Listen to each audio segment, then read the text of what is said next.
CEO e fundador da Web Silos e também aqui host do Papo de Armazém.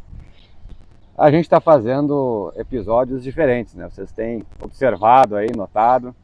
Estamos aqui agora ao som de passarinhos, num vento, uma mesa aqui, um gramado cheio de folhas, parece plátano, mas não é. Não sei as árvores que são, eu não sou especialista em árvores, sim em grãos. Mas estamos aqui na Comigo, né? Na Tecnoshow em Comigo. No local, né, onde está sendo feito o simpósio aqui, goiano, o brasileiro na realidade, a conferência brasileira e também goiana aqui de pós-colheita, da Abrapós, Associação Brasileira de Pós-Colheita de Grãos. Então estamos aqui conversando com vários profissionais da área, vários colegas da área, e hoje estamos com o Fábio.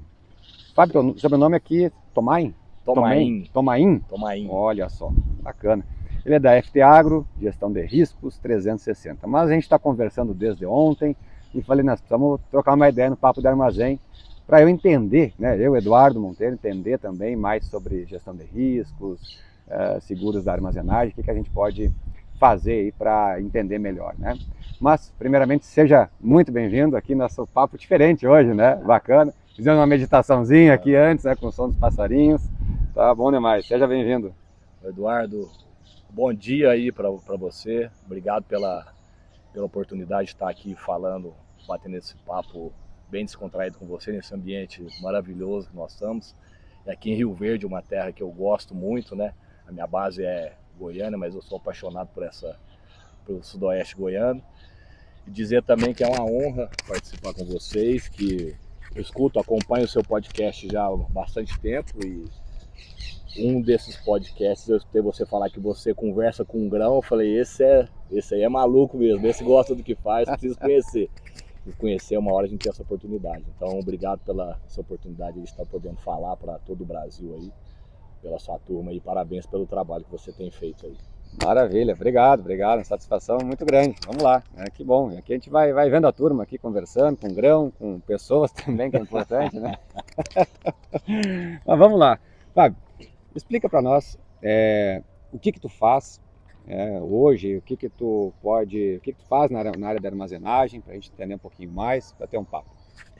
Eduardo, então, eu tenho 23 anos de mercado segurador, eu trabalhei durante 20 anos aí em grandes companhias do mercado. Por último, aí fiquei 10 anos como gestor na Sompo Seguros, e é uma companhia de seguro bastante focada no agronegócio devido ao grupo mundial, que é a Sompo International. Então eles vieram com uma pegada bem forte no agro e me deram a oportunidade na época de tocar a operação deles no Centro-Oeste e a expansão em Goiás, Mato Grosso, Tocantins, um pedaço do Mato Grosso do Sul. E aí nessas andanças aí focado no agronegócio, a gente era uma seguradora muito forte aí em seguro de patrimônio, de patrimonial, e como a gente está na região de agronegócio, o nicho de mercado que me despertou bastante foi a parte de beneficiamento de secagem de grãos, fábrica de ração, unidade de beneficiamento de semente, esmagadora de soja, biodiesel.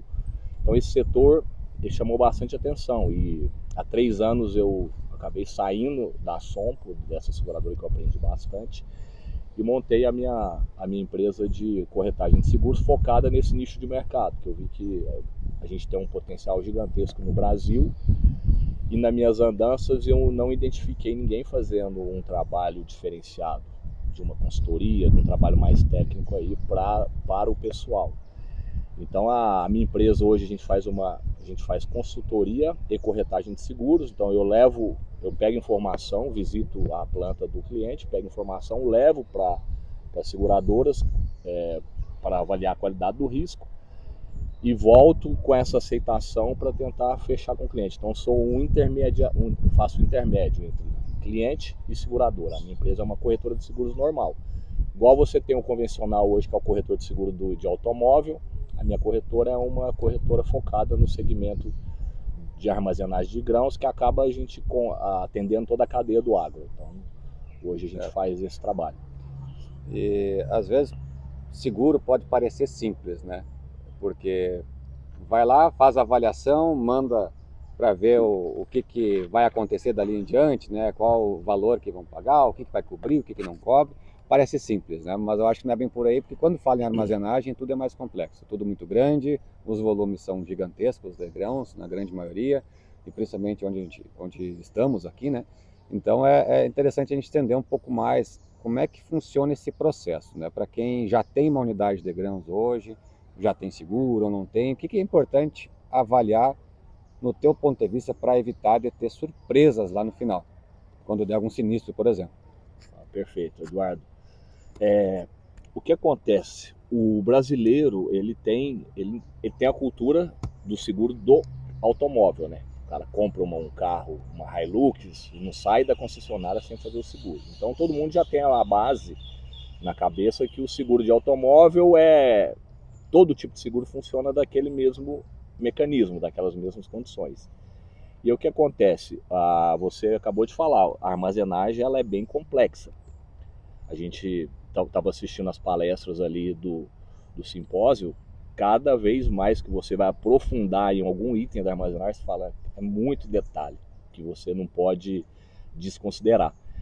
E no seguro do armazém é semelhante, então a gente não pode fazer um seguro de uma unidade hoje de beneficiamento de grãos usando como parâmetro o seguro de automóvel. Então o principal hoje que a gente chama atenção é como que você contrata o seu seguro, porque no automóvel a seguradora te precifica através da tabela FIP do veículo ali, o sistema já dá a FIP, então você paga sobre aquele valor, você vai receber a indenização depois baseado no valor que você pagou.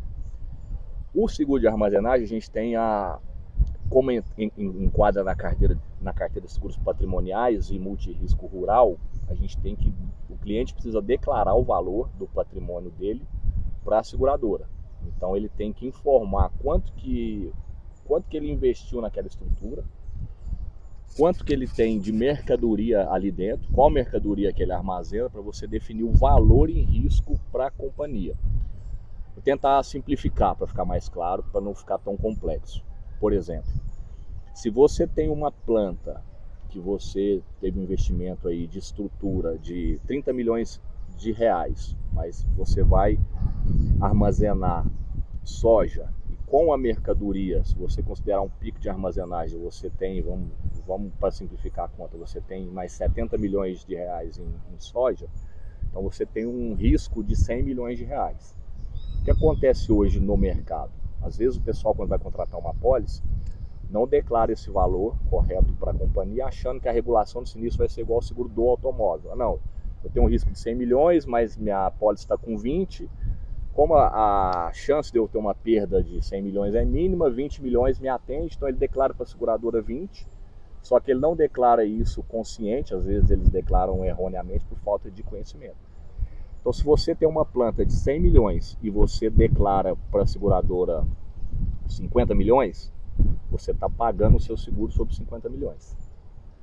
Se você tiver um incêndio no secador de grãos, o secador desabar, levou um elevador, vamos supor que você tem um prejuízo de 5 milhões de reais. Então você declarou 50, a seguradora te precificou, você pagou sobre 50, e você teve um prejuízo do incêndio no secador que desabou de 5. Na cabeça do cliente, ele está tranquilo porque ele declarou os 50 ali. Mas vamos supor que no dia do evento, a seguradora manda o perito dela para fazer a regulação e detecta que seu armazém estava em pico. Então você tinha, com estrutura em pico, 100 milhões. Ela detectou 100 milhões, você declarou 50, você pagou por 50. Ela vai te proporcionalizar esse valor que você ocultou, que você omitiu, que você não declarou. Então, se era 100, você declarou 50, você declarou 50% da sua realidade. Certo. Um prejuízo de 5 milhões, quanto que você recebe? 50% dos 5. Então você vai receber 2,5 milhões nesse prejuízo do incêndio no secador. Sim. Então você ficou aí com um prejuízo de 2,5 milhões e porque você não teve a orientação certa ou você fez um seguro inadequado. A maioria dos casos eu creio que é falta de conhecimento.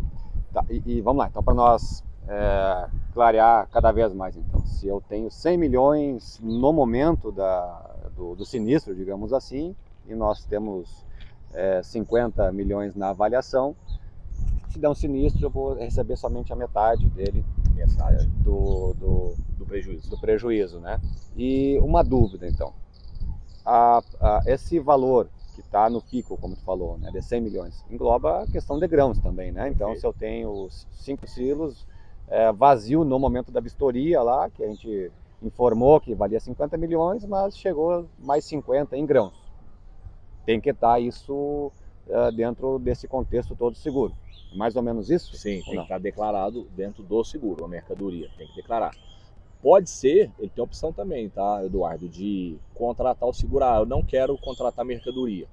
Isso aí você pode definir quando você está contratando, excluir mercadoria. Então, se você não quer cobrir a mercadoria, aí você não precisa declarar o valor dela.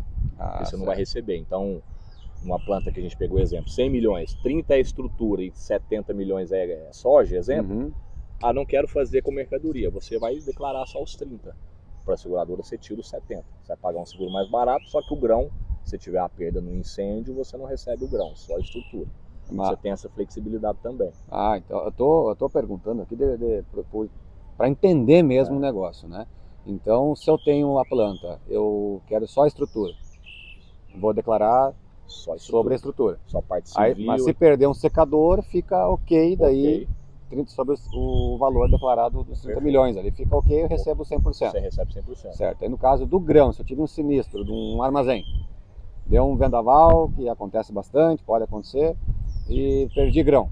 Aí sim eu tenho que estar declarado aquele grão para poder receber ou não. Me ajuda. Neste caso, se você não informou mercadoria, você não vai receber nunca mercadoria independente do evento, sem incêndio, explosão ou vendaval.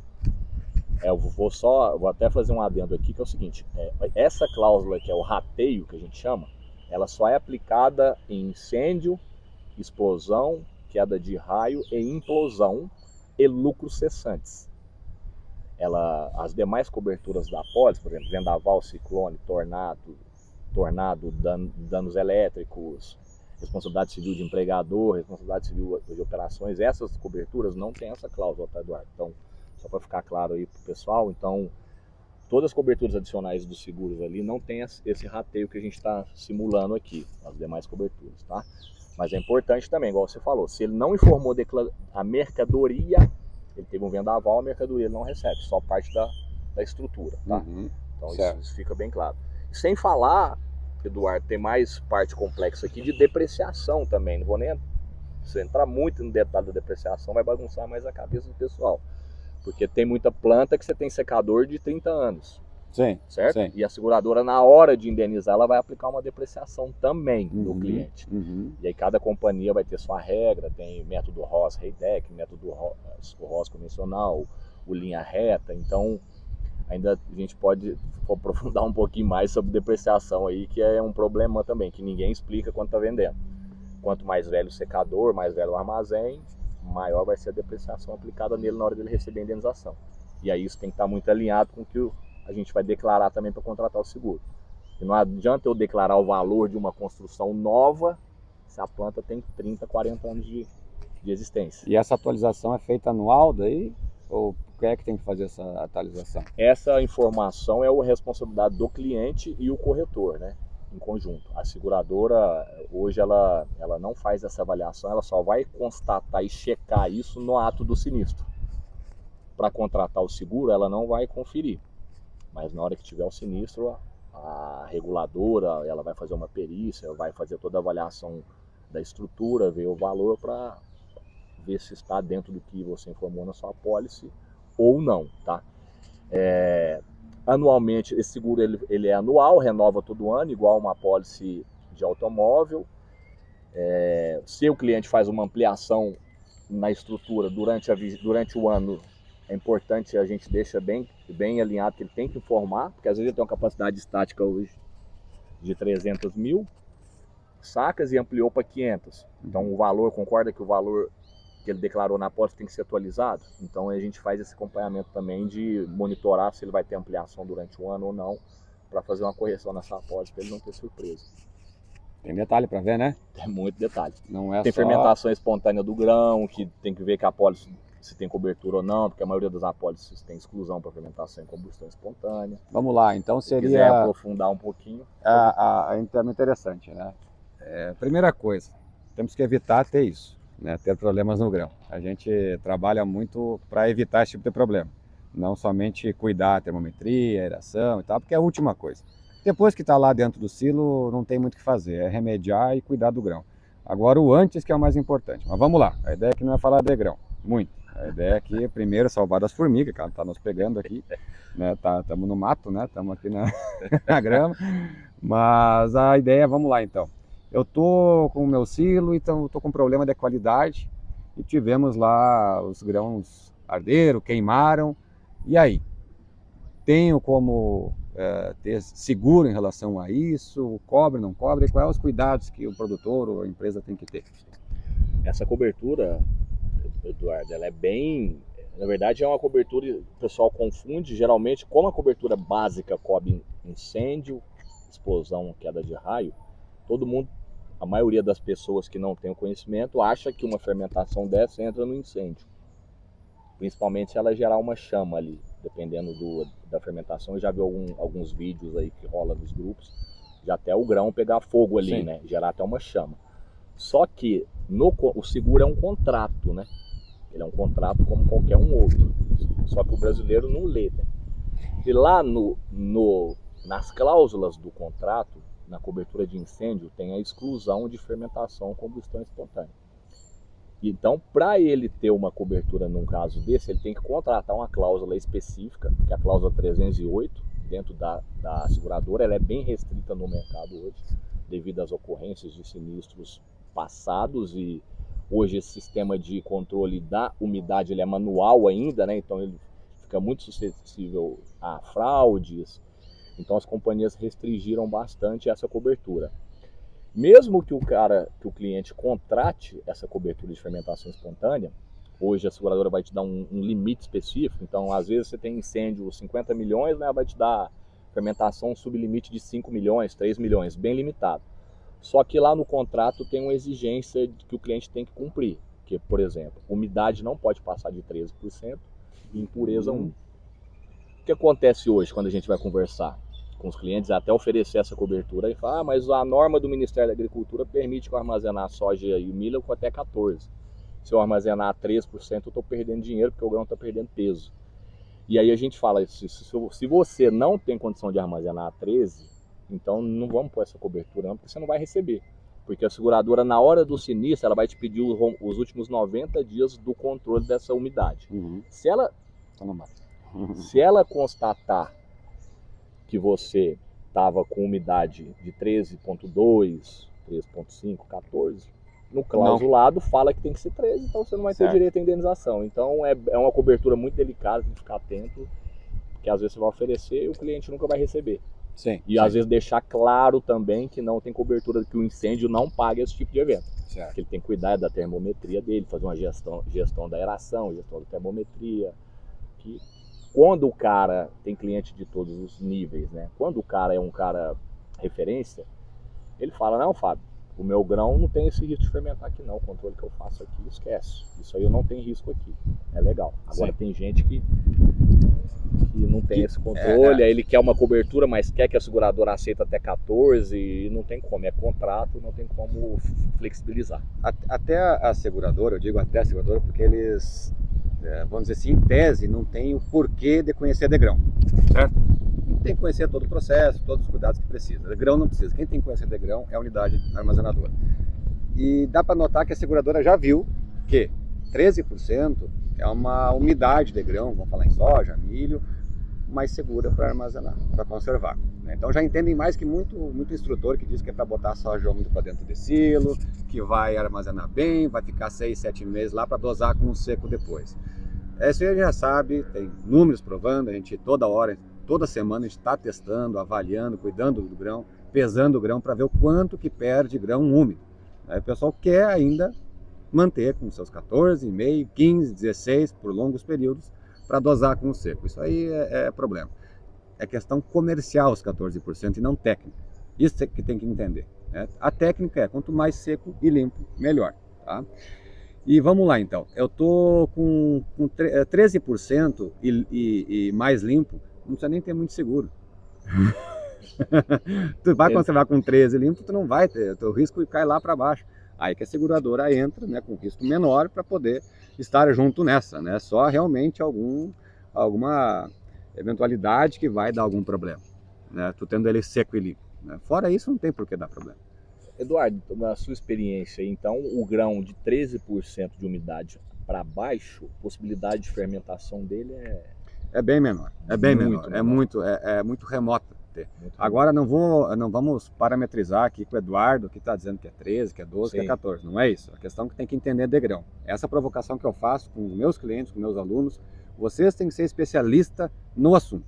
Tá? Não é para... Porque assim, tem muita gente no mercado, algumas no mercado hoje falando muita bobagem, saindo da parte científica, anula a parte científica, anula a prática, porque ele não está na prática, né? E quer trazer algumas ideias que não convém no mercado, tá?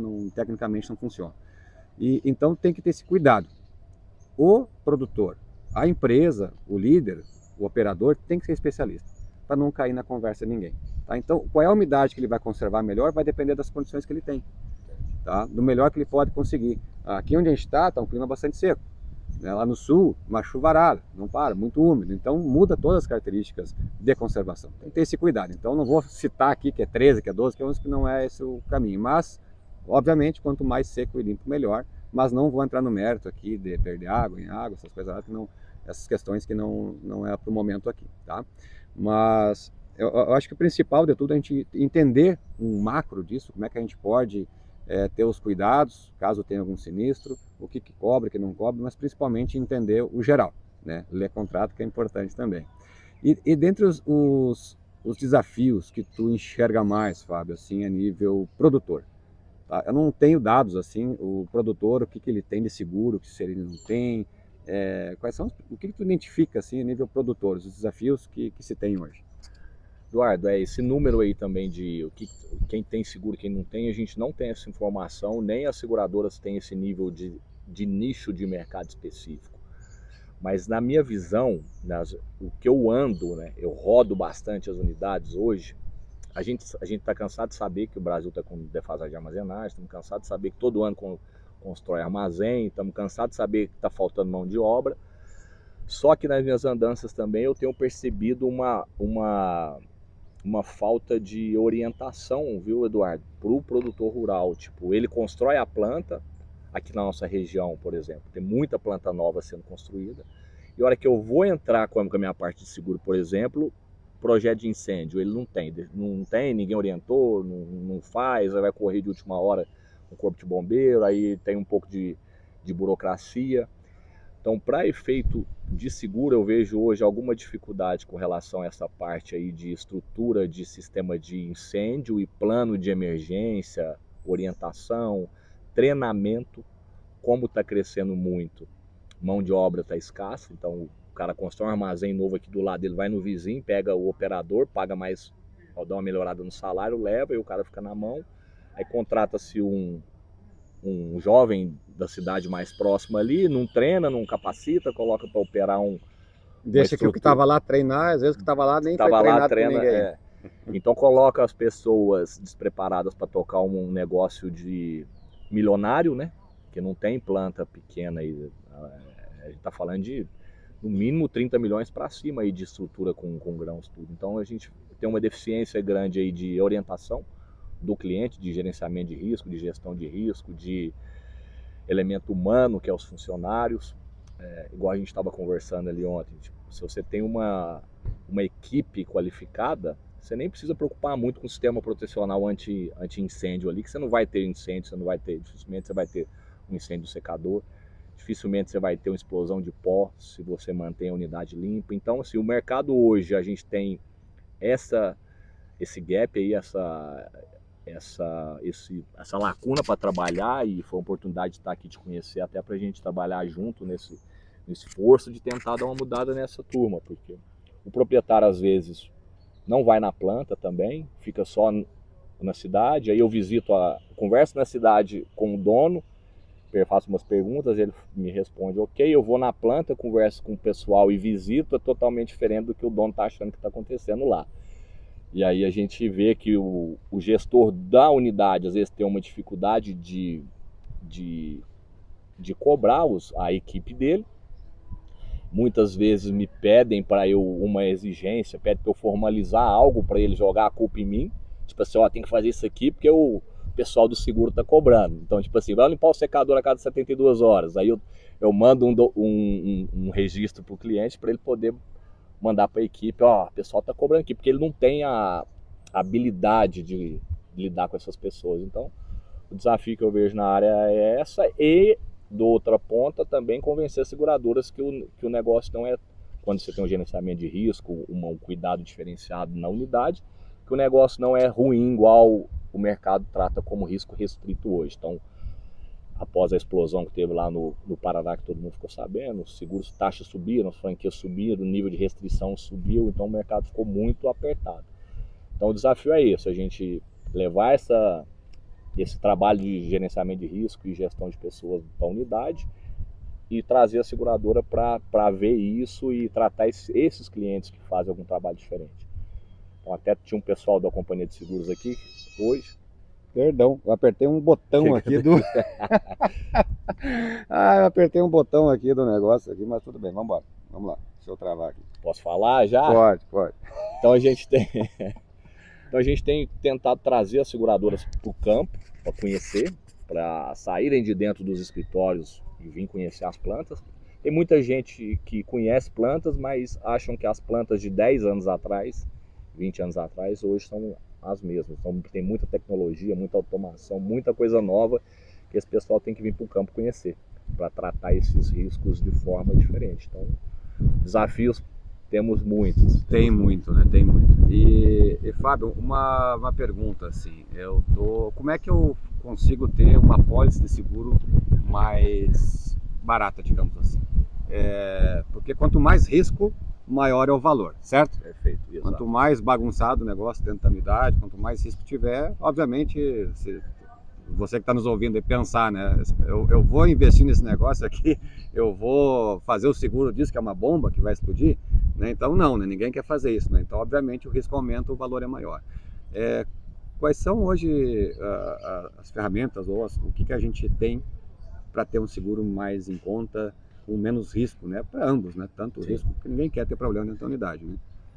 Eduardo, hoje o nível de informação que a gente tem de uma unidade hoje, quanto mais informação eu consigo levar, uma informação refinada para a seguradora e um laudo de vistoria, às vezes a gente contrata uma empresa para ir lá fazer uma inspeção prévia para eu mostrar, como a seguradora não consegue vir olhar caso a caso, eu pago uma inspeção.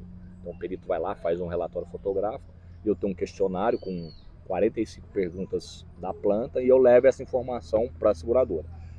De acordo com o nível de informação, né, se a planta é nova, como que é o sistema de termometria dele, se é digital, se é automatizado, se não é, se faz limpeza do secador, se tem registro, se o secador tem painel de controle de temperatura, se ele tem um sistema de automação que trava a temperatura, se a fornalha é alimentada a cavaco, a lenha, se é a gás. Então, quanto mais informação eu levo e comprovo esse gerenciamento de risco para a seguradora, a gente consegue flexibilizar o preço e condições. Então, a gente tem que levar informação. E também ter informação e também você evidenciar que realmente aquilo é feito na unidade. Sim. Porque às vezes a planta tem todas as características ok, mas você vai na unidade, a planta é toda suja, poeira para todo lado, teia de aranha na fiação, casa de comando serve de almoxarifado, não tem extintor vencido. Então isso tudo também você tem que evidenciar. Então o ideal é você ter uma planta bem limpa. Eu vou falar uma coisa agora, aconteceu um incêndio uma vez numa unidade e num quadro de comando. Falou, não é almoxarifado. E o pessoal sabe o que tinha dentro do quadro de comando? Os documentos, documentos, um arquivo morto, né? Aí morto, acho que ficou o gerente da unidade depois da morte e susto lá, né? Porque pegou fogo, né? E aí, obviamente, a seguradora acho que não vai pagar, né? Ou vai pagar, ou se dá um sinistro lá num quadro de comando, pega fogo, se tá de almoxarifado, eu acho que não vai cobrir, né? Não sei, mas acho que não deve cobrir o seguro, né? Mas depois que esse caso específico, depois que a seguradora aceitou o risco, emitiu a apólice, não seria um motivo de negativa não, porque é um incêndio de qualquer causa ali, ela vai pagar. Foi até bom você ter falado isso, porque a gente fala incêndio de qualquer natureza na apólice está escrito. Só que tem as exclusões, né? Tem Que o ninguém asterisco lê. lá. Então, por exemplo, dependendo da apólice onde tiver o produto emitido, Eduardo, exclui queimada de zona rural. Então, se tiver um incêndio vindo de queimada de zona rural, tem seguradora do produto que vai excluir. Tem que ter uma cobertura específica para queimada de zona rural. Foi bom você ter falado nesse tópico aí, porque essas exclusões aí são uma bem grave, que inclusive eu coloco bem evidente na minha proposta quando eu estou apresentando, quando eu não consigo dar essa cobertura. Queimada de zona rural é um risco excluído, a gente tem que pôr uma cobertura à parte dessa contratação. Então tem riscos excluídos aí que a gente fala bastante eu coloco isso em evidência. Às vezes perco venda, eu falo todas as exclusões que tem na entrada, para eu não ter que amarelar com o cliente depois. Sim, sim. E daí complica, né? Fica todo o nome, tudo na reta, como a gente diz, né? E uma questão também, uma dúvida minha. Porque assim, ó, a questão do automação, sensor digital ou não, para ser bem sincero, né? Muitas vezes não é um fator assim que vai trazer segurança a mais. A gente estava conversando aqui e sempre fala, não adianta botar sistema, por mais automático que seja, e não ir lá conversar com o grão ou não fazer o básico bem feito, que é a limpeza e secagem correta do grão. E a secagem correta, o pessoal às vezes fica pensando, mas eu não tenho equipamento suficiente, eu nem tenho. Dá sempre para fazer melhor. Dá sempre para fazer melhor. O pessoal sempre tem uma desculpa, que não sei o que, cara. Não tem como dar desculpa. O que a gente tinha de estrutura, a gente fazia milagre lá, né? E antes de fazer os milagres, entre aspas, né, a gente armazenava mal. Queria botar sal de amido para dentro do silo, do armazém, depois era todo mundo lá dentro, depois com o picão lá quebrando, era risco de morte, engolfamento, que acontece pelo menos uma vez por semana no Brasil. Então tem muita coisa para fazer, né? E a questão de treinamentos.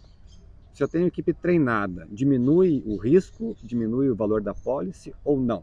Tem algo nesse sentido? Como é que tá? Na minha visão, tem que diminuir. Porque o elemento humano é o principal dentro de uma planta, pelo que eu tenho conversado com vocês que são especializados no segmento.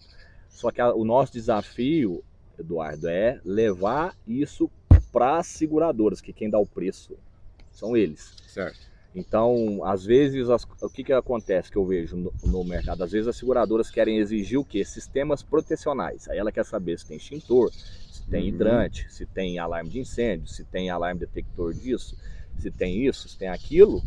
Mas o elemento humano, eles não conseguem, eu acho que eles não acreditam. Então a gente tem esse desafio de provar que a unidade, a capacitação é o principal.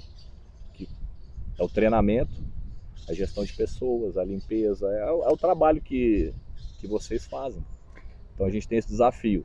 E eu até, depois desse bate-papo com você, eu vou propor, inclusive, até se você achar que é válido, fazer um bate-papo com as seguradoras. Eu abro para conversar com você, para você apresentar o seu trabalho e pode ser uma informação relevante. Essa empresa tem o treinamento da Web Silos, que é certificado Web Silos, pode ser até uma coisa legal. Então tem feito bastante isso, trazendo pessoas da área que estão buscando melhorias no segmento e levando para a seguradora conhecer.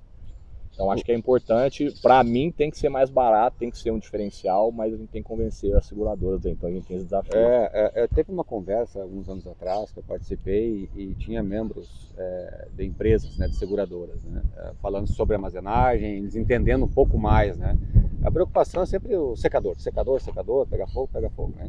Então a gente vê muita tecnologia, muita empresa com rotatividade, né, direto, né, o pessoal, não tem gente, e bota tecnologia, só que as pessoas que estão lá não sabem lidar com a tecnologia.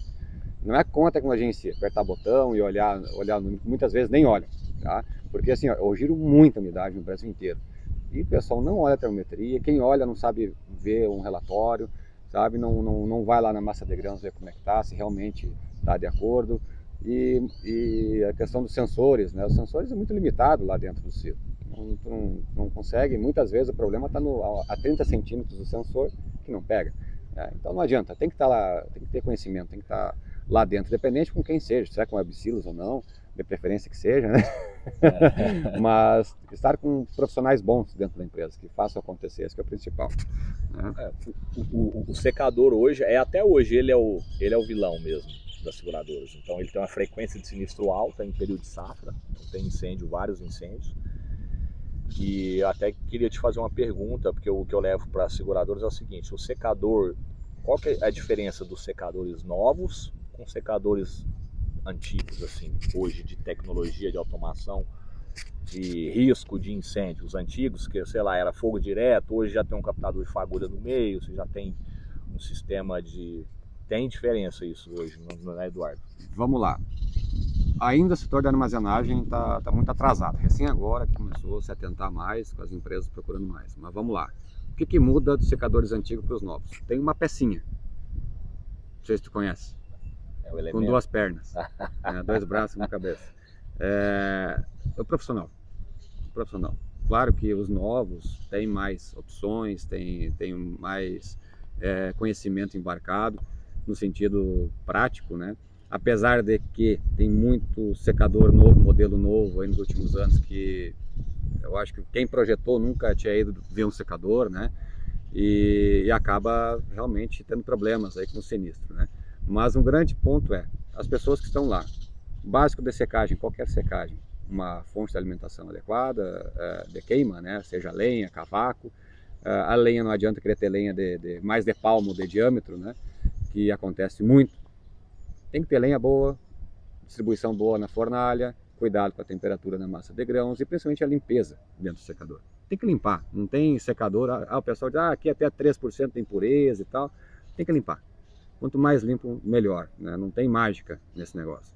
E claro, tem secadores um pouco mais modernos hoje, que a recém estão modernizando, né? Colocando um sensor para medir a pressão, automatizado, não é nem automatizado, é só um leitor, né? Não é automático ainda. Mas enfim, né, tem muita coisa dentro da secagem, tem muitos fatores que hoje, basicamente, com o conhecimento que o operador tem, com os cuidados que ele tem que ter mínimo, básico, tu não vai botar fogo no secador. Quem bota fogo no secador, 98% das vezes, é o operador. Tá? E podem até alguns ficar bravos comigo, não sei o que, mas tchê, alguma coisa está acontecendo. Né? E perguntem, falem com a equipe. Né? Primeiro, fala com o equipamento. Eu gosto de chegar na unidade, antes de conversar com o grão, muitas vezes com as pessoas, eu dou uma girada e vejo os equipamentos. Começo a conversar com o equipamento, vejo como é que está a sujeira, vejo como é que está uma regulagem no elevador, vejo como é que está a limpeza na volta do silo, e aí eu vou lá para a massa de grãos e depois eu converso com os operadores. Porque dali eu já tenho muita resposta que não precisa nem me dizer, só para trocar uma ideia mesmo. Entende? Então quando a gente chega na unidade, olha, já sabe quais são os riscos que podem ter na unidade. A questão de 1 hora, 40 minutos, 2 horas, faz um mapeamento geral, só com as práticas, né, e checklist, vamos dizer assim, a gente já sabe o que tem pela frente. Tá? Então, vê o secador, como é que está operando, eu já sei como é que está a produtividade dele, e eu já pergunto, como é que está pegando fogo aqui, onde é que está pegando fogo? E aí como é que tu sabe? Sim, olha a grossura da lenha, olha lá como é que está a chapa do secador, olha a limpeza do grão que está aqui, vai pegar fogo. Tá? Só não pega quando tiver baixa temperatura. Aí baixa temperatura, baixa produtividade de secagem. Em vez de secar 5 pontos por hora num soja de 20 de umidade, vai secar 2 pontos por hora, 1,5, quando muito. E acontece, olha, muito em todo o Brasil. Eu fiz treinamento aqui e tal, de secagem. Tu foi lá ver? Tu, líder, foi lá ver como é que está a operação de verdade, na essência? Tá? Tem um caminho bem longo entre treinar, acompanhar, fazer acontecer, avaliar e treinar de novo. Esse é o principal ponto que a gente cita. Tá? Então, da pergunta que tu me fez, é o material humano hoje ainda que faz a diferença. Por mais tecnologia que tenha os secadores, com certeza os mais novos têm um melhor rendimento, mais segurança, mas é o operador que vai fazer a diferença ainda. E hoje, assim, tem as seguradoras que pedem um certificado do operador, né? E eu visito muito a unidade, às vezes eu converso com o cara, não tem certificado, mas ele trabalha 20 anos ali, tem experiência de 20 anos, mas não tem um certificado, né? E aí na hora do sinistro, as seguradoras vêm pedir o certificado e falam, putz, não tem certificado. Mas o cara tem experiência de 20 anos de trabalho ali, hoje a gente tem essa dificuldade, você não acha empresas que dão o certificado, né? A não ser via Senar. Não, tem. Nós emitimos certificados, mas a questão não é por ter 20 anos lá que vai saber secar, não quer dizer isso, né? Não é que eu estou dizendo que o senhor aí que está me ouvindo agora, que está aí com 15, 10 anos aí, que não sabe, não é isso, pelo contrário, né? Tem muito a ensinar. A questão é, o que eu faço está correto? Perfeito. está dentro da técnica, está dentro do que eu posso melhorar, né, fazer a cada dia, aí sim, eu posso ter um ano de experiência muito bem feito, com técnica, com prática. Se comparar alguém com 20, às vezes não tem, né, aquela técnica, aquela prática. Então, quando a gente consegue conciliar a teoria, entre aspas, com a prática, né, aquela pessoa que estuda e está fazendo o possível para melhorar, aí sai da frente que não tem por que pegar fogo, não vai pegar fogo. E nem ter problema dentro do seu. Digo porque eu passei por isso, eu posso falar. Então o pessoal fica bravo comigo às vezes, mas eu posso falar porque eu passei por isso. Você viveu a vida como ela é, né? Eu tava lá na operação, na gestão, e com diretoria, uma hora estava falando com o operador de secadora, outra hora estava lá com o presidente da empresa, tentando melhorar as coisas e fazendo o possível para acontecer. Mas é isso, o papo aqui tá bom, nós precisamos almoçar também, somos filhos de Deus, né? E tá muito bom o lugar aqui para a gente conversar. Fábio, conversamos bastante ontem aí, agora mais um pouco, e foi um prazer, né, conversar contigo. E deixo o final aqui para ti, dar a tua mensagem aí, um recado para a turma da pós-colheita também. Beleza, Eduardo, obrigadão pela oportunidade mais uma vez. Deixar só um último ponto de atenção, que a nossa conversa aqui tá boa, só que a gente tem que almoçar. Tanto cliente, quem estiver ouvindo, pode ser pessoa do ramo de seguro, produtor rural, cerealista, quem for, dá uma atenção na sua apólice, porque esses dias eu peguei uma situação bem cômica, que eu até fiz uma postagem no meu Instagram, tipo, eu peguei uma apólice de 5 plantas com uma cobertura de vendaval de R$200 mil, sabe? Então, um limite muito baixo, né, Eduardo? R$200, você não faz nada com 200 mil. Fora isso, tem vários pontos de atenção que depois a gente pode conversar, mas dá uma checada na apólice aí, ver se está cobrindo mercadoria, quanto você tem de vendaval, dano elétrico.